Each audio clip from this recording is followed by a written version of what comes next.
पकड़ लेना तुम, तेज अपनी रफ्तार न करना।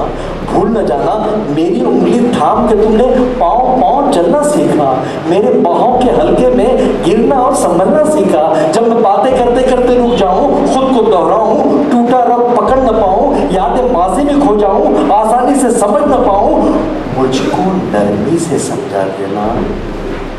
मुझसे मत बेकार उलझना, मुझे समझना, उकता कर घबरा कर मुझको डांट न देना, दिल के कांच को पत्थर मारकर करची करची पाट न देना। भूल न जाना जब तुम नन्हे मुन्ने से थे, एक कहानी 100 बार सुना करते थे, और मैं कितनी चाहत से हर बार सुनाया करती थी। जो कुछ दोहराने को कहते वो दोहराया करती थी।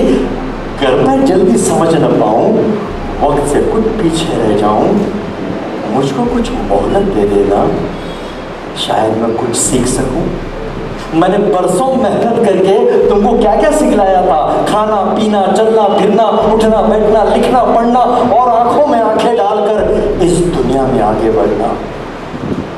मेरी खांसी सुनकर अगर तुम सोते सोते जाग उठो तो मुझको झिड़की न देना, ये न कहना जाने दिन भर क्या क्या खाती रहती हैं और रातों को खो खो करके शोर मचाती रहती हैं। भूल न जाना मैंने कितनी लंबी रातें तुमको अपने गोद में लेकर टहल टहल कर काटी हैं। जब मैं खाना न खाऊं तुम मुझको मजबूर न करना, जिस शय को जी चाहे मेरा उसको मुझसे दूर न करना, परहेजों की आड़ में हर पल मेरा दिल रंजूर न करना। किसका फर्ज है मुझको रखना,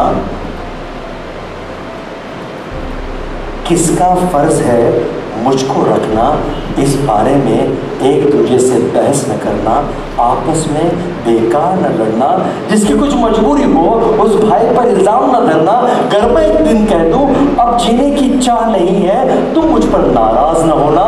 जीवन का ये राज समझना, परसों जीते जीते आखिर ऐसे दिन भी आ जाते हैं जब जीवन की रूह तो रुखसत हो जाती है, सांस की डोर रह जाती है।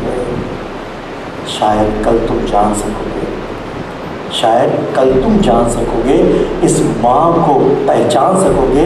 गर्चे जीवन की इस दौड़ में मैंने सब कुछ हार दिया है, लेकिन मेरे दामन में जो कुछ था तुम पर वार दिया है, तुमको सच्चा प्यार दिया है। जब मैं मर जाऊं तो मुझको मेरे प्यारे रब की जानिब चुपके से सरका देना और दुआ की खातिर हाथ उठा देना।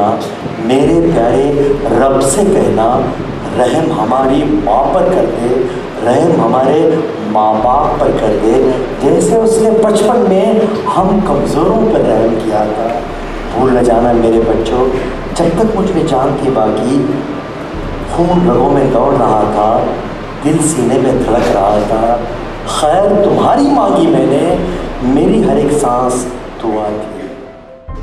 हेलो एवरीबॉडी, दिस तारा पास एंड यू आर वाचिंग कोहा। जैसे कि आप सब जानते हैं, हम हैं सलामती ऑफिस पर, जहां पर चल रहा है एक वर्कशॉप ऑन पर्सनैलिटी डेवलपमेंट। एक पर्सनैलिटी हमारा मौजूद है सईद अहमद साहब। यहाँ पर हमने देखा, आपने यहाँ पर लोगों को हंसाया, लोगों को रुलाया, लोगों को एहसास पैदा किया, लोगों के अंदर एक सेल्फ बिलीफ पैदा की। जो लोग आंख बंद करने मजबूर हुए 10 मिनट, और हमने भी अपनी आंख बंद की 10 मिनट के लिए। ये इंस्पिरेशन आपको कहाँ से आई ऐसा काम करने की? देखिए, मैं कॉलेज के ज़माने में इस तरह का एक वर्कशॉप अटेंड किया था। एक ट्रेनिंग सेशन होता है जहाँ वर्कशॉप इसलिए नाम दिया गया है इसको, यहाँ पे वो लोग ही आते हैं वर्कशॉप में, तो आम तरह का जलसे की सूरत नहीं होती उसमें। तो इसमें सेल्फ़ एनालिसिस करना, ख़ुद को जानना, मतलब एक सिलेबस के तहत। तो मैं ये जब वर्कशॉप अटेंड किया था उससे मुझे काफ़ी फ़ायदा हुआ था।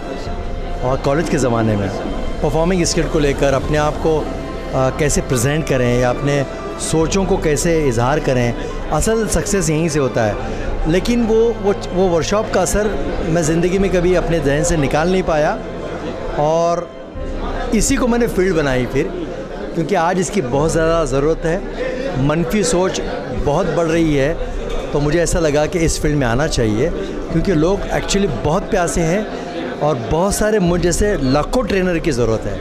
और हमारी ये उड़ान एक्सप्रेस जो निकली है कर्नाटका में, तकरीबन 3500 किलोमीटर का सफ़र कर रही है। आज गुलबर्गा में इलियास सेठ के ज़ेर एहतमाम ये प्रोग्राम मुनक़्क़द किया गया।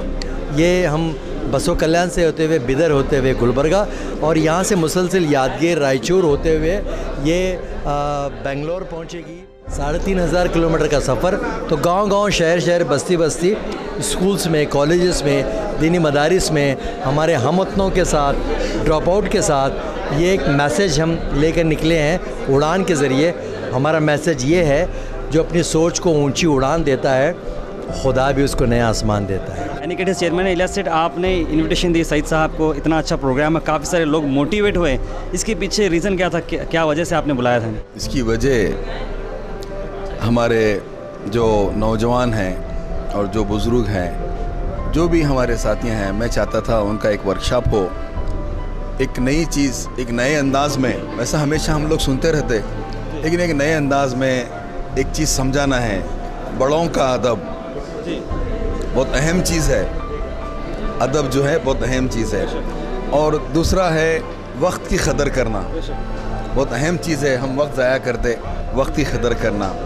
और उसके बाद जो है सब्र से काम करना, सब्र भी बहुत अहमियत है, क्योंकि ज़रा सब्र खो गया, गुस्सा आ गया तो बात कहाँ से कहाँ पहुँच जाती। ऐसे कुछ चीज़ें हैं जो इंसान के लिए जो मालूम है, फिर भी एक बार प्रैक्टिस के लिए, मतलब एक बार रिमाइंड हो गई बात तो फिर उसको जो है याद ताज़ा होती, तो अमल करने आसान होता है। हमारा मकसद यही है कि भाई सब लोग जो है अच्छे अखलाक के साथ अच्छे से जिएँ, अच्छे रहें। ये मकसद से हमें प्रोग्राम रखे थे। साथ रहना और देने में फ़र्क होता है, इसलिए मैं सईद साहब के बात की तायद करते हुए इलियास सेठ के साथ रह के साथ देना चाहता हूँ। आज का ये प्रोग्राम रखे इलियास सेठ, मैं उनको जो है अपने दिल की गहराइयों से मुबारकबाद देता हूँ। और बारी ताला से मेरी ये दुआ है, वो जिस मकसद से ये प्रोग्राम रखे, अल्लाह ताला उनका मकसद कामयाब करे। आने वाले दिनों में इंशाल्लाह एक नई शख्सियत बन के गुलबर्गे में उभरेंगी।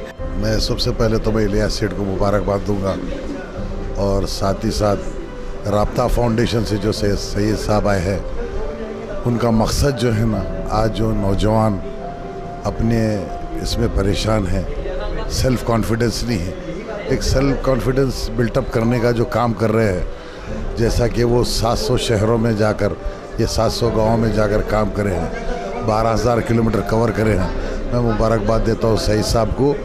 ये काम जो है ना, नौजवानों को मोटिवेट करने का एक पॉजिटिव काम है। कई लोग जो है ना डिप्रेशन में है, नौजवान बच्चे, इस काम से जो ना बच्चों में एक पॉजिटिव एनर्जी आएगी। मैं बहुत जो है ना मुबारकबाद देता हूँ इलियास सेठ को कि ऐसे लीडर ही आगे एक अच्छे लीडर बन सकते हैं। और सईद साहब ने जो कुछ पॉइंट्स बताए, जो आज हम मुसलमान नौजवान बच्चों को ये सब फॉलो कर इनका साथ देना बहुत ज़रूरी है। कि इलियास सेठ का साथ देना हम सब नौजवानों की जो है ना ताकत, एक अच्छे लीडर बनने के लिए बहुत ज़रूरी है। और अच्छे काम करने वाले इंसान के लिए नौजवान बच्चों की मदद भी बहुत ज़रूरी है।